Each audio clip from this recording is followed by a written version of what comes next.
देख सकै छियै जे ई साँढ़ जे छै एकरा कोई पैर तोड़ि देलकै। इंसानियत के नाम पर कलंक केना तड़पि रहल छै, एक कदम नहीं चलि पाबि रहल छै। देखियौ एक कदम चलै लए ओकरा कतेक मेहनत करऽ पड़ि रहल छै।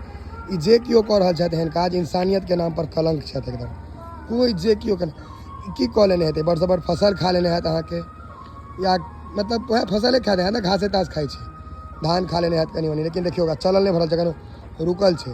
देखियौ एक कदम चलै लए कतेक मेहनत करै छै। देखियौ काँपि रहल छै ओकर पैर, और मेन हाईवे पर से गाड़ी आबि रहल छै, कोई ठोकि देतै तऽ की हेतै। देखियौ एक कदम आराम से जाइए, एक कदम नहीं चलल भऽ रहल छै ओकरा से।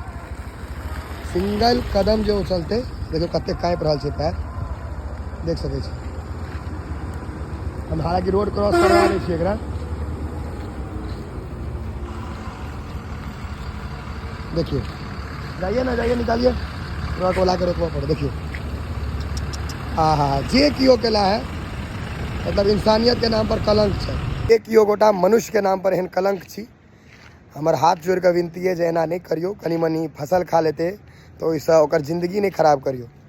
ओना कहै लेल तऽ बहुत चीज लोग पूजो पाठ करै छथि गाय के, और एना पैर तोड़ के रोड पर छोड़ि दै छै। बहुत दुख भऽ रहल है, चलल नहीं जा रहल छै। अगर रोड पर कोनो ट्रक ठोकर मारि देलकै या तो मरे जेतै। अहाँके कनी फसल लए एकटा जीव के जान जा सकै छै। से विनती है हाथ जोड़ के, बहुत तकलीफ भऽ रहल है। और जे केओ केलहुँ हम इंसान नहीं छी, ओ जानवरों कहै लायक नहीं छी, बहुत खराब छी। मतलब ओहिसँ खराब किछु भऽ नहीं सकैए, ततेक खराब छी अहाँ।